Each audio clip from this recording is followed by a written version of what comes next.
This is one of my favorite graphics, I think, for understanding this isn't just the global environment.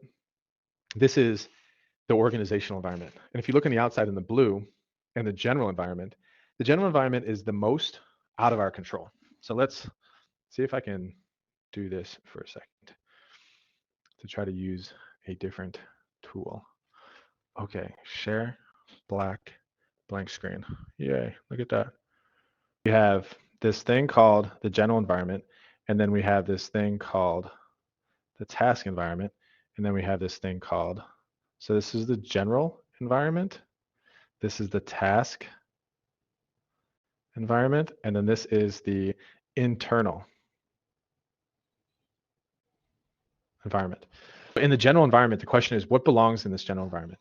And we saw this on the other slide, and these are technological forces, socio-cultural forces, demographic forces, political and legal forces, and economic forces. And I'm just going to write each one of those down so we can understand it individually.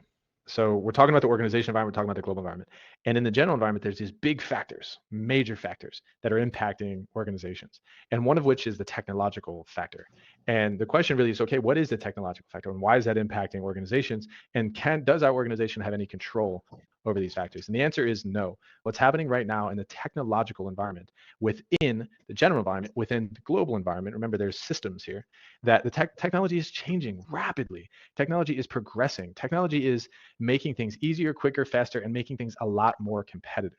So that is something that lies within something called the general environment, and it is outside of our control as an organization.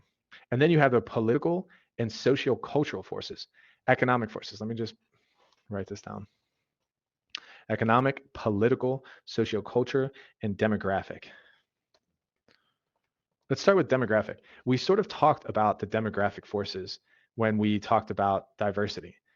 And can we control now, how many people are being immigrated into our country? Can we control the amount of females or males within our organization? Can we control the population? Demographic, I think, is a little bit more towards population of the world.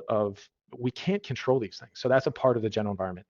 Economic, another aspect that is completely really uncontrollable in a sense from an organizational level, is the economic environment. The economic environment is going to be impacted by the choices of different countries. Right now, we are currently in an interesting sort of steadiness in the stock market, and it's sort of coming down a little bit. I can't control that. Doesn't matter how good of a manager I am, doesn't matter how good of a leader I am, doesn't matter how good my company is.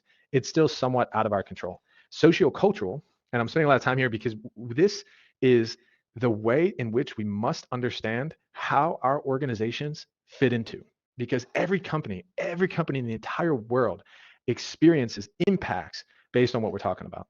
And the more that we understand some things that happen in the external environment, the turbulence that happens, the change, the better we're going to be as decision makers, as leaders. And we'll talk about sociocultural. So sociocultural is really social science, is what's happening with the thoughts, ideas, the interpersonal connectedness between people. So for instance, when COVID hit, a lot of people chose not to come back to the office. So this is not something that's just happening here locally in Florida.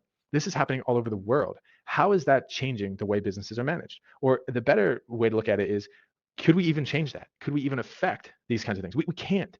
This happened well beyond something that we can snap our fingers and say, you know what, change it back.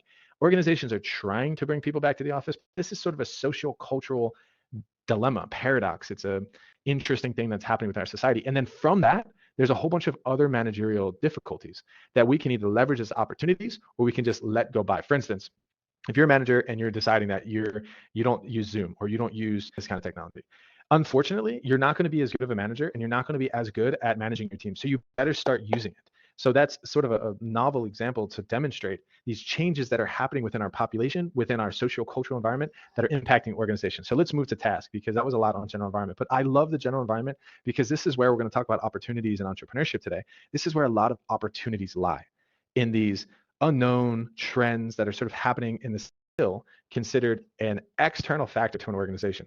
And the task environment comprises of suppliers, customers, distributors, and competitors. So this is the task environment. I'm just going to put it here. So what's cool about the task environment compared to the general environment is the task environment is a little bit more controllable. We can choose who our customers are. We can kind of choose, we can compete with our competitors. We can pick our distributors, but these are still things as a manager that are somewhat, if not mostly, out of our control. Let's put a percentage on this for a second. There's probably 5% of this that we can actually control or do anything about. Even if we're a huge company, we're going to say 1%, just to prove the point. This right here, how can we actually control this?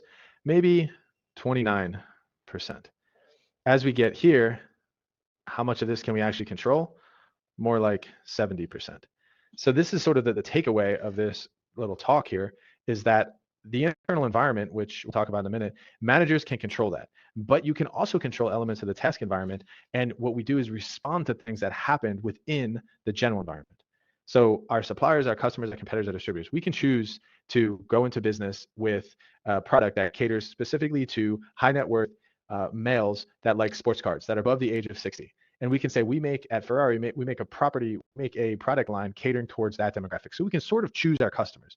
And then we can say, hey, that demographic isn't working that well for us because of general environment factors, maybe economic factors that aren't as well as they used to be in the past. And then we can say, okay, let's spin off our customer segment to now manufacture a car based on some of these changes for a demographic that's between the age of 20 and 30. So that example is me choosing my customers, having a little bit more control over that. Could I tell my customers how to behave, how to act? Could I just vanish my customers from the face of the earth? No. So there's still elements I can't control there. Our suppliers, if we have a multitude of different suppliers, that's a good thing. But a lot of times we're stuck into one or two supplier relationships. General is vague. It is, I mean, just as a clear definition, it encompasses technological, political, socio-cultural, economic, and demographic variables, all of which are things that happen outside of our control. So again, if you and I snap our fingers, we cannot slow down the pace of technology. It is happening outside the boundaries of our control as managers, as people. So that's the best way to explain the general environment. And when those changes happen, the question is, how do we respond to them? As managers, it's probably a good idea to know a little bit about artificial intelligence and how we can potentially leverage those types of technologies within our organization. So we're responding to things that are happening in the general environment. As you get closer to task, again, suppliers, customers, competitors, distributors, there's a little bit more control. There's a little bit more choice there that we have as an organization. Now we're moving to internal, which is what a lot of people think, oh, this is all business is about. It's not really the case. We can control culture. We can control employees. We can control goals. We can control, let's say, resources, and some other things that are happening within the internal environment. These are things that we can control the most of. The point of this, and this is always important to understand, is that our organization operates within an environment, within an organizational context, within a task context, and within a general context. And that's why the global environment is important.